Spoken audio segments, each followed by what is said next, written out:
Helping Seniors Television, all about improving quality of life for seniors. If you're a senior, know a senior, or plan to be a senior, then this show is for you. It's all about helping you develop your own aging plan so you can age actively and with dignity. Helping Seniors Television from the Helping Seniors Network of information, education, and resources.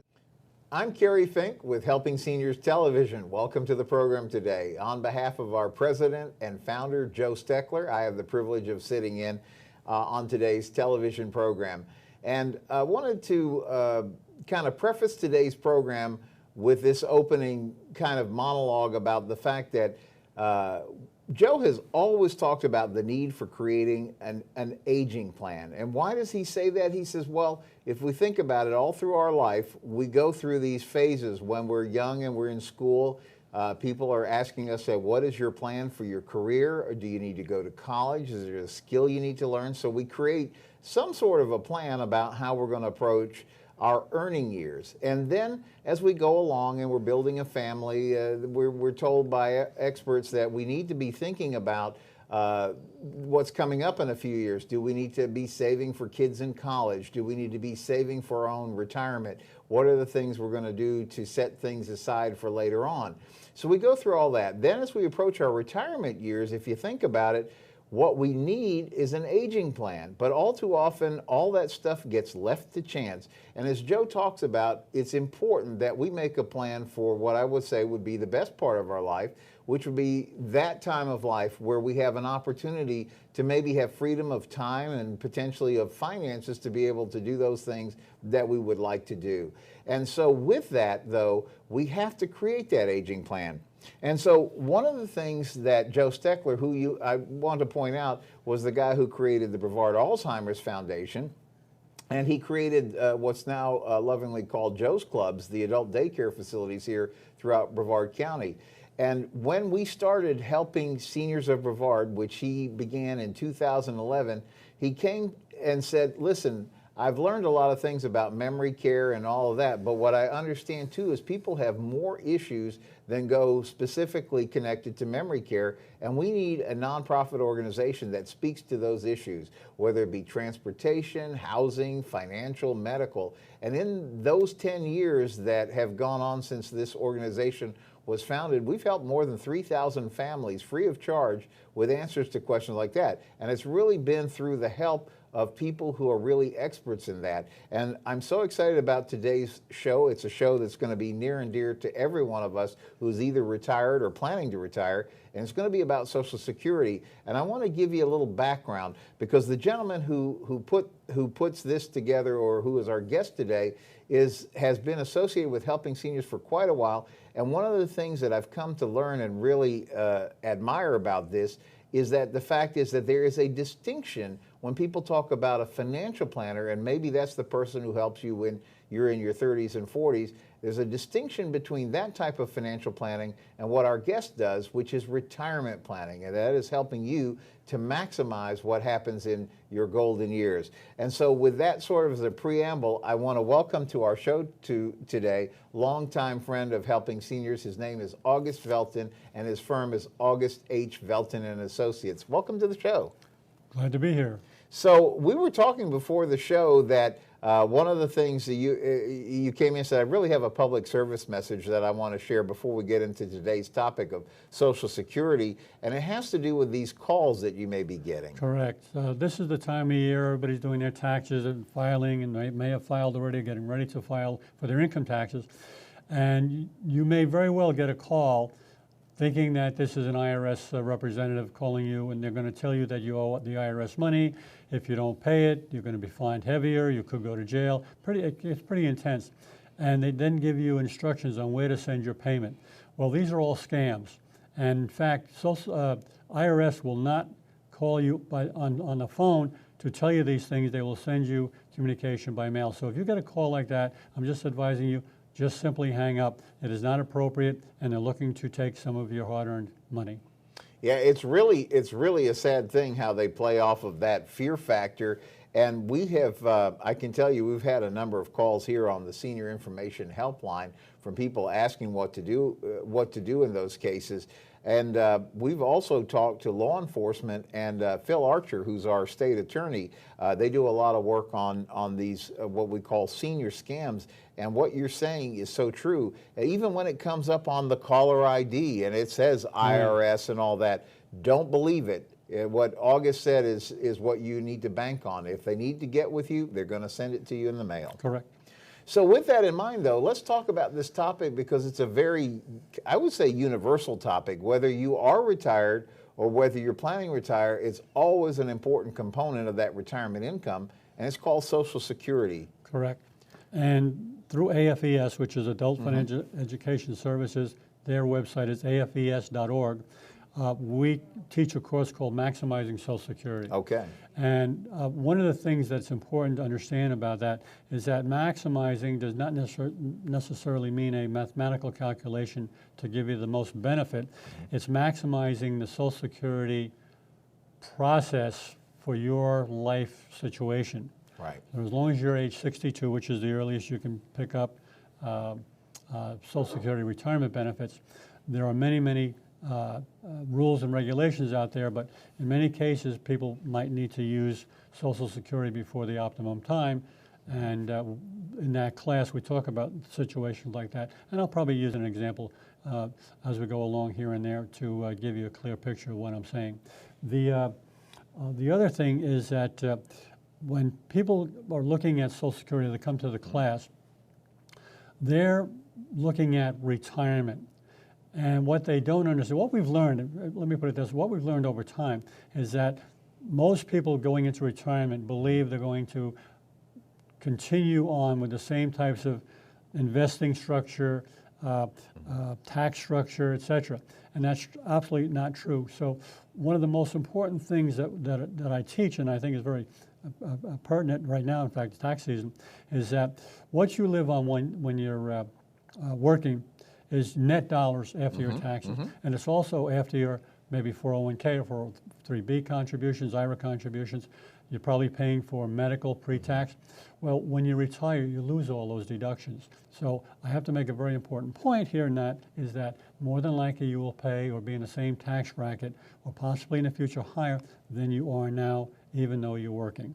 See, that is really kind of contrary to what most people think. They say, well, I'm going to earn less money, so my taxes would go down. And you're telling us that we should be prepared for possibly the opposite. You have to be prepared for the opposite, and there are several ways to do that. And understand, first of all, that Social Security is a tax advantage benefit. You do not pay tax on all of that benefit. The process, or how to set yourself up so that you pay less tax, is something that normally you need to sit down and go over on a personal basis. But just to give you an example, there's something called provisional income. Provisional income is a calculation that Social Security does that determines how much of your Social Security you must include in your taxable income for the year. And that changes every year. So the more provisional income, so what is provisional income? Provisional income is all taxable income, all taxable income. In fact, it includes non-taxable interest from muni bonds. So, but all taxable income, and then half of your Social Security. So if you have $24,000 of Social Security coming in the door household, $12,000 of that would be includable in the calculation to come up with what's called a provisional income. And then there are calculations that will determine how much of your Social Security you must include in your taxable income. As an example, if your provisional income is $32,000 or less, you don't include any of your Social Security in taxable income. Now, hopefully, most people out there are not going to be trying to live on Social Security benefits only. And then it goes up. It's a chart. It's like a tax chart in the sense that the more income, the more of your Social Security must be included. But there's ways to plan so that you don't wind up in a situation where you're paying more than you have to. And I'll continue, okay? All right, the continuation is this.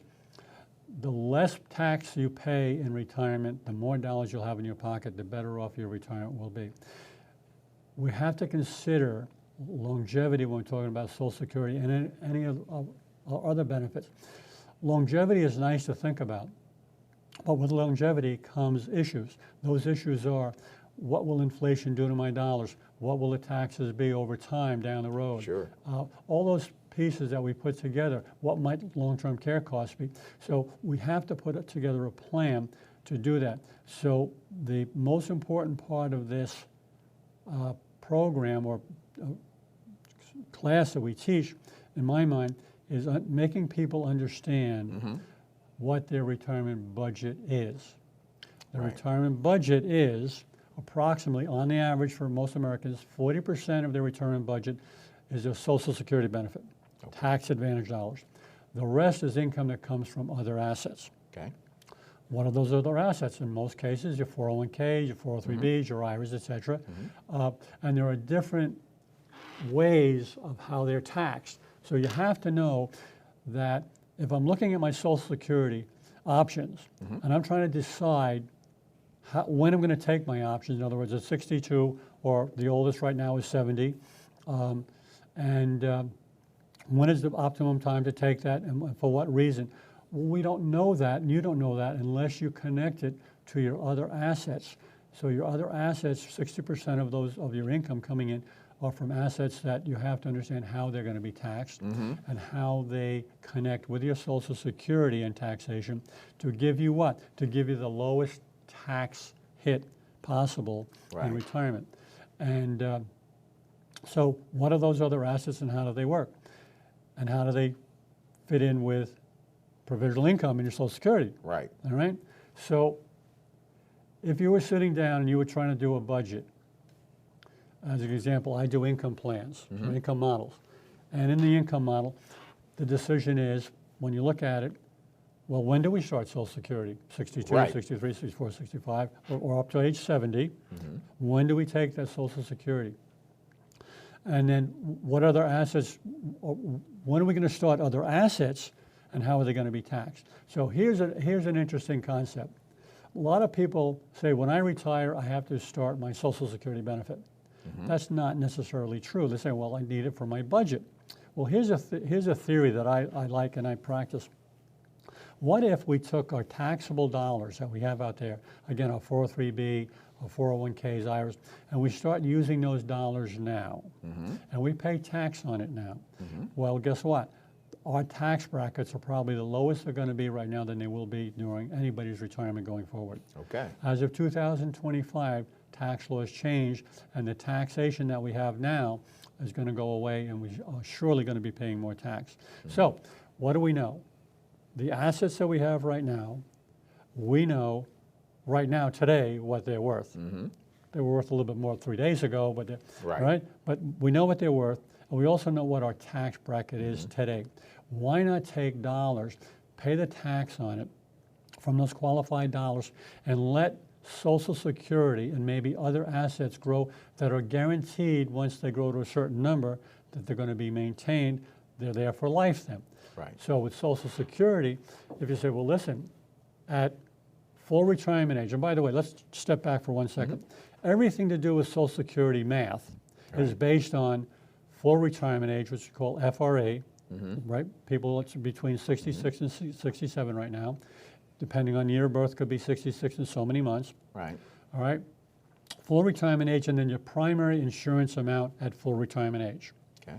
Everything to do with Social Security math is based on those two numbers. If you take the benefit early, it's discounted from that number at full retirement age. If you take it later, you get what's called a delayed credit, a retirement credit, which is 8%.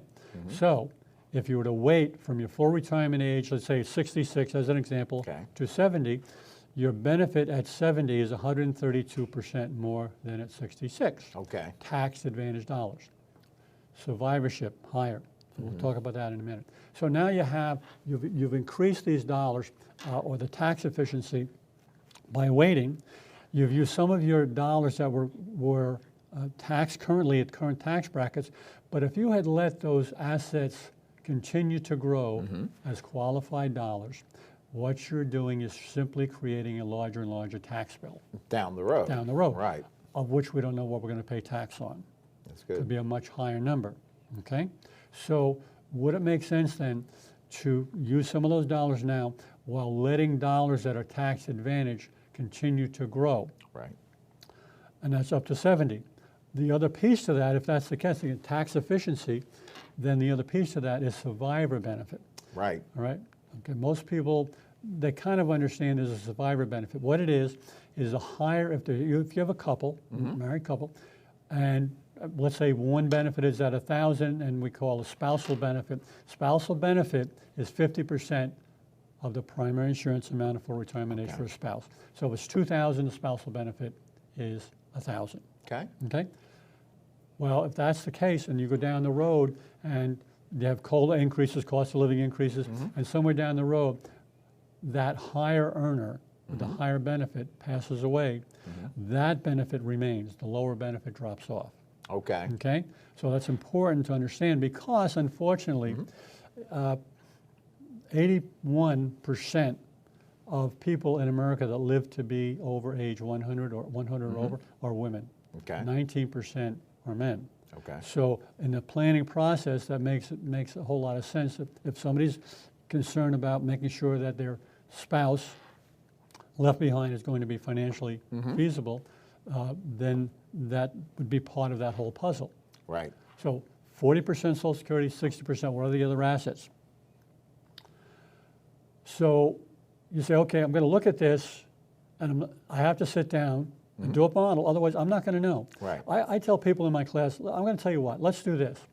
After class, I want you to get in your car without a GPS, without a map, a road map, and I want you to drive to a specific location in Topeka, Kansas, from this location. How efficient do you think you'd be with that? Not terribly. No.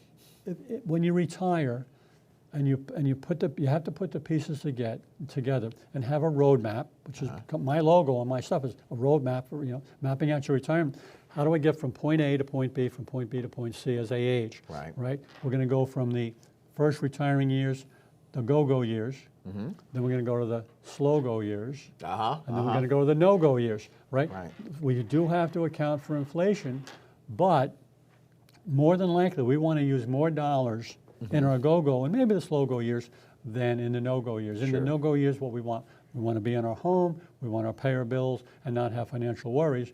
But in the early years, we need to be tax efficient. How do we utilize our Social Security along with our other assets to create the most net dollars in our hand at the end of every month?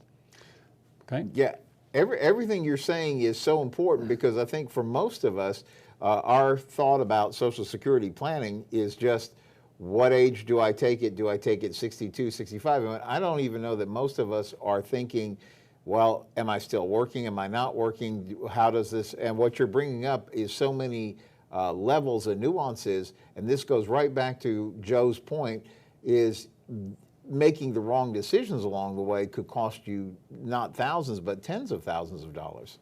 It can be extremely expensive. In fact, the real number is, if you live to the projected age for a female, let's say 87 now, Wow. right? 84, 85 for a male. Going from the best strategy to the worst strategy for most Americans is a difference of $250,000. That's significant, folks. Very significant, very significant. Tax advantage dollars. I keep saying that over and over and over, tax advantage dollars. So what you have to do is have a plan and say, well, why am I, what's the purpose of these dollars that I have over here, these assets? What's the purpose of my Social Security? So let me give you another example about a bad mistake, all right? So let's say we have a husband and wife situation, and let's say there's an age difference in the higher earner, whether it's the husband or the spouse, or the wife, doesn't make any difference. The higher earner is 66, and files, but it's called filing a claim for benefits, by the way. They file a claim for benefits. Therefore, the spouse is now eligible, if the spouse is at least 62, eligible for the spousal benefit. Okay. So what I said before was that spousal benefit would be half of the other spouse's full benefit. So if the primary insurance amount at 66, right, was $2,000, the spousal benefit at the spouse's full retirement age, 66, let's say, would be $1,000. But the spouse says, no, it's there and I want to take it early, okay, at 62. The spousal benefit is then discounted from that $1,000 by 30% minimum. Oh. Now it becomes $700. Wow. Okay, now, but that spouse is working. Okay? Right, that's Right? what I was going to ask. All right, so now the spouse is working. And if that spouse, for every $2 over, I think right now it's $18,700, round number, $18,700, then $1 of benefit is taken away. So, right. Okay, so let's assume the spouse has not come to my class, has not Right. heard me talk about these things, and says, well, it's available, I'm going to take it. And let's say he's making $35,000, $40,000 a year. Yikes. Okay, what do you think their Social Security benefit's going to be? Probably zero. Almost, very, very minimal, Yeah. and they can't fix it. Yeah. Okay, once you make that choice, you've really hurt yourself for the rest of your retirement, which could be 25, 30 years if you're thinking Sure. about it, right? I just mentioned 87 is the age of saying most females. That's getting up there. Yeah. We have a friend that my wife has known for quite some time. She turned 101 the other day, and she's still driving out there. Now, granted, when I know she's on the road, I don't go on the road, but she's still driving out there. So anyway, so there's a lot of pieces to be put together here so that you have an understanding of how Social Security works. Let's go to the reverse, though. Let's say that I'll give you another example of how Social Security can be used. So let's say we have husband and wife, both 66, continuing to work because they have, let's say, $50,000 of credit card debt. Okay. Okay? And they say, there's no way in the world that we're paying our bills, but we can't get rid of this $50,000. It's almost impossible these days. So what do? Well, they say, let's turn around. We're working, but we're past full retirement age. Okay. We can make as much money as we want with no reduction. Right. We don't have a discount because we waited until retirement age. So let's say we use the same example, $2,000 for one, spousal benefit of $1,000. That's $3,000 a month of tax advantage dollars that they could start going down to Social Security, applying for benefits, or doing it online in this case. Get that money. That's $3,000 a month of tax advantage dollars. Within 2 years, they would have paid off that $50,000 of credit card debt. What do you think they do then? What do? Guess what? You can get a hold of Social Security and say, we want to stop. We don't want the benefit anymore. So they were 66 and let's say they're 68. Okay? So guess what? They stop at 68. From 68 to 70, they get 8% increase delayed retirement credits. Aha. Right? So now they pay the credit card off. They waited till full retirement age. They didn't have a discount. They didn't have any deduction because of earned income. Right. They pay that credit card off. They put 1,000 rubber bands around and put it in the drawer. Okay, so they're just for total emergency. And then they don't need that money, that Social Security benefit anymore because they don't have that credit card bill. Right. And now they go and they wait till 70. And at 70, what happens? Now they have a higher benefit. They have two benefits, the husband and the wife, at a higher amount. Right. Okay. And on tax advantage dollars. Now they add that into their assumed dollars from their assets.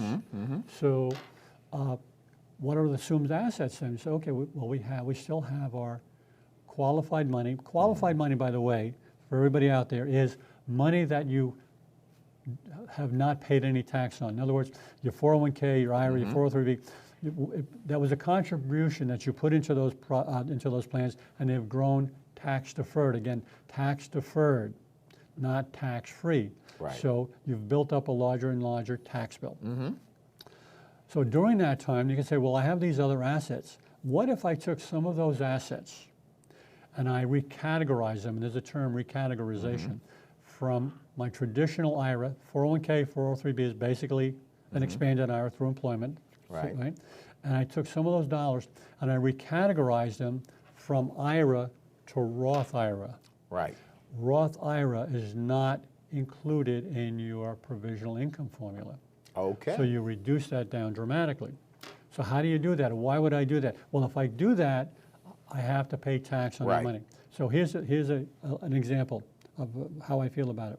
If you were a farmer and you were going to plant a couple hundred acres of corn, would you rather pay tax on the kernel of corn that you put as a seed into the ground to grow a stalk of corn that was going to have 3 or 4 ears of corn on it with a whole bunch of kernels?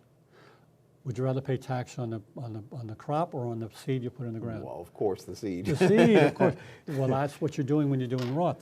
And the important point is this: you're paying at today's tax brackets Right. to do that. And there's many ways to set up methods of how to do that to give you the lowest tax consequence, but Yep. give you the most bang for the buck. So now what do you have at 70 or now 72? We're going to talk Right. about that in another show. Sure. All right.